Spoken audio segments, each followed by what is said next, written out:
வணக்கம். இந்த வீடியோ பதிவில் நம்ம பார்க்க இருப்பது, அதாவது உங்களோட குழந்தைங்களுடைய மெமரி எப்படி இருக்குது, அதாவது நினைவுகள், அவங்களோட நினைவுகள் படிக்கக்கூடிய விஷயங்களோ, நீங்கள் சொல்லிக் கொடுக்கக்கூடிய விஷயங்களோ, இல்லை அவங்க பார்த்த விஷயங்களையோ அவங்க எப்படி நினைவில் வச்சுக்கிறாங்க. நினைவினோட வகைகள் அப்படின்னு பார்த்தீங்கன்னா, ஷார்ட் டேர்ம் மெமரி அப்படின்னு இருக்குது, அதாவது குறுகிய கால நினைவு. லாங் டேர்ம் மெமரி அப்படிங்கிறது நீண்ட கால நினைவு அப்படின்னு சொல்லுவாங்க. புலனறி நினைவு அப்படிங்கிறது சென்சேஷனல் மெமரி. அதாவது இப்போ நீங்கள் ஐஸ் க்யூப்ஸ் கொடுக்கும்போது ரொம்பவே சில்லாக இருக்கும் அப்படின்னு அவங்க புலன்களால் மட்டுமே உணரக்கூடிய அந்த நினைவு. இல்லை ஒரு நெருப்பு, இல்லைன்னா வீட்டில் ஒரு கற்பூரம் எரியுது, ஒரு ஊதுபத்தி, சாம்பிராணி இந்த மாதிரி எரிஞ்சிட்டு இருக்கும்போது அவங்க அதை தொட்டாங்க அப்படின்னா அந்த நெருப்பு சுற்றும் அப்படிங்கிற அந்த ஃபீல் சென்சேஷனல் மெமரி அப்படின்னு சொல்லுவோம். ஸோ நிறைய விஷயங்களை அவங்க மெமரியில் வச்சுக்கணும் அப்படின்னு, அவங்களோட பர்த்டேவாக இருக்கலாம், இல்லை உங்களோட பர்த்டேவாக இருக்கலாம், அதையெல்லாம் வலுக்கட்டாயமாக அவங்க நினைவில் வச்சுக்கணும் அப்படிங்கிறதுனால அது லாங் டேர்ம் மெமரியாக இருக்குது.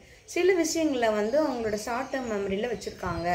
இது நீங்கள் எப்படி டெஸ்ட் பண்ணலாம் அப்படின்னு சொன்னால், நடுவில் சில கொஸ்டின்ஸ் நீங்கள் ஏதாவது கேட்குறீங்கன்னு வச்சுக்கோங்க, படிப்பு சம்மந்தமாக, இல்லை நீங்கள் ஒரு ட்ரிப் போயிருக்கலாம், இல்லை எங்கேயாச்சும் வெளியில் போயிருக்கலாம். அதை பற்றி நீங்கள் அவங்கள கேட்கும் பொழுது அவங்க எவ்வளோ சீக்கிரமாக அந்த விஷயத்துக்கு ரெஸ்பான்ஸ் பண்ணுறாங்க அப்படின்னு பார்க்கணும்.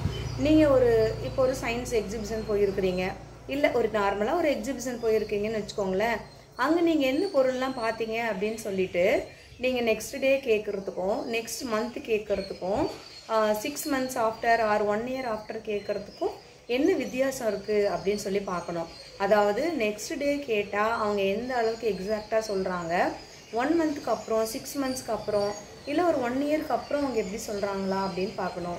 ஜஸ்ட்டு சின்ன சின்ன விஷயங்களை நீங்கள் கேட்கும் பொழுது, அதாவது அவங்க அக்யூரேட்டாக சொல்கிறாங்களா, இல்லை அவங்க வாய்க்கு வந்ததெல்லாம் சொல்கிறாங்களா, இல்லை ஒரு ஸ்டோரி மாதிரி சொல்கிறாங்களா அப்படின்னு நீங்கள் பார்க்கணும். ஒரு சிறந்த நினைவு அப்படின்னா அதை கரெக்டாக சொல்லணும். அந்த டைமு, அந்த இடம், அவங்க பார்த்த விஷயங்களை அப்படியே சொல்லணுமே தவிர, இவங்க அது எக்ஸ்ட்ரா மிகைப்படுத்தியோ இல்லை ஒரு கதை மாதிரி சொன்னாங்கன்னா அது சிறந்த நினைவு இல்லை. அதை நீங்கள் என்கரேஜ் பண்ணக்கூடாது. நீங்கள் கேட்டு எவ்வளோ நேரம் கழித்து அவங்க அந்த விஷயத்த சொல்கிறாங்க அப்படின்னு பாருங்கள். அது லென்த் ஆஃப் டைம், எவ்வளோ டைம் எடுத்துக்கிறாங்க அப்படின்னு சொல்லிட்டு. அதுக்கப்புறம் படிக்கும் பொழுது பார்த்திங்கன்னா அவங்க பொருள் புரிஞ்சு படிக்கணும். அதாவது குருட்டு மனப்பாடமாக பண்ணக்கூடாது, புரிஞ்சு படிக்கணும். ரொம்ப ஒரே நேரமாக அவங்கள படிக்க வச்சு ரொம்ப டார்ச்சர் பண்ணாமல் கொஞ்சம் கொஞ்சம் கேப் விட்டுட்டு ஒரு இடைவெளிக்கு அப்புறமா அவங்கள நீங்கள் படிக்க வைக்கலாம். இப்போ ஒரு 16 lines இருக்குது ஒரு போயமு, இல்லை அப்படின்னா ஒரு 4 ஸ்டான்ஸாகவும் அவங்கள படிக்க வச்சு எழுத வச்சு நெக்ஸ்ட் லெவலுக்கு போகலாம். அதாவது குழந்தைங்களே பார்த்திங்கன்னா லேர்னிங் பை டூயிங், அதேமாதிரி செய்து கற்றல் முறை. அதாவது அவங்க மனப்பாடம் பண்ணிட்டாங்கன்னா அவங்க எழுத வைக்காமல் விடாதீங்க. அவங்க எழுதும் பொழுது தான் அவங்க மனசில் எந்த அளவுக்கு பதிஞ்சிருக்கு அப்படின்னு நீங்கள் டெஸ்ட் பண்ண முடியும். ஒரு சின்ன சின்ன விஷயங்களை நீங்கள் குழந்தைங்களுக்கு சொல்லித்தரும்போது டெஸ்ட்டுக்கு முன்னாடி நீங்களாக வச்சு அவங்களுக்கு கரெக்ஷன் பண்ணலாம். அப்புறம் நீங்கள் ரீகால் பண்ணும்போது சரியாக சொல்லலை அப்படின்னு சொன்னால் அது ஒரு விளையாட்டாகவே மறுபடியும் அதாவது புக்கை எடுத்து வச்சு உட்காந்து டெஸ்ட்டுக்கு மட்டும்தான் படிக்கிறாங்களா, இல்லை டெய்லியுமே இருக்கக்கூடிய விஷயங்களை கொஞ்சம் கொஞ்சமாக படித்து அவங்களோட மெமரியில் வச்சுக்கிறாங்களா அப்படின்லாம் பார்க்கணும். ஓவர் நைட்டில் எதுவுமே அவங்களால படிக்க முடியாது. ஒரு சிமெண்ட் தரையாக இருந்தால் கூட பார்த்தீங்கன்னா அந்த சிமெண்ட்டு போட்ட உடனே என்ன சொல்லுவாங்கன்னா, யாரும் அந்த பக்கம் போகாதீங்க. ஒரு இலை தலை விழுந்தால் கூட பார்த்தீங்கன்னா அந்த இம்ப்ரெஷன் அதில் அப்படியே பிடிச்சிக்கும். ஒரு எறும்பு கூட அதில் போணுச்சு அப்படின்னு சொன்னால் அதோட இம்ப்ரெஷன் அப்படி.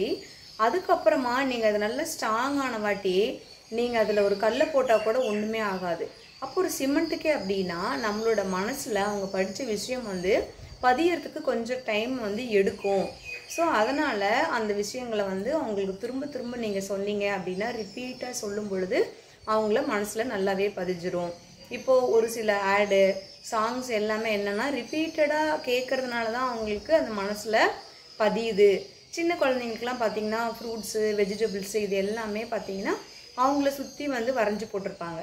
அதை பார்க்க பார்க்க இப்போ ஒரு ஆப்பிள் அப்படின்னு எழுதிருந்துச்சுன்னா அந்த லெட்டர்ஸ் அவங்களுக்கு அப்படியே மனசில் பதிஞ்சிடும். சினிமாவோட டைட்டில் கூட அப்படி தான். அவங்களுக்கு படிக்க தெரியலனாலும் அந்த லெட்டரு, அந்த வேர்டு, அந்த போஸ்டர் இப்படி தான் இருக்கும்னா அந்த படத்து பேரை ஆட்டோமேட்டிக்காக அவங்க சொல்லுவாங்க. ஸோ குழந்தைங்களோட நினைவு அப்படிங்கிறது வெறும் மதிப்பெண்கள் மட்டும் இல்லாமல் நடந்த சம்பவங்கள், அதே மாதிரி அவங்க ரீகால் பண்ணக்கூடிய விஷயங்கள் எப்படி வந்து அந்த பாட பொருளை வந்து வாங்கியிருக்காங்க, அப்போ தான் அது வந்து ஃப்யூச்சரில் அவங்களுக்கு வந்து ஹையர் கிளாஸ் போனாலும் யூஸ் ஆகும், அதனை பற்றின நாலேஜ் கிடைக்கும் அப்படின்னு சொல்லி உங்களோட குழந்தைங்கள இந்த டிப்ஸ் எல்லாம் யூஸ் பண்ணி நீங்கள் அப்பப்போ செக் பண்ணிக்கோங்க.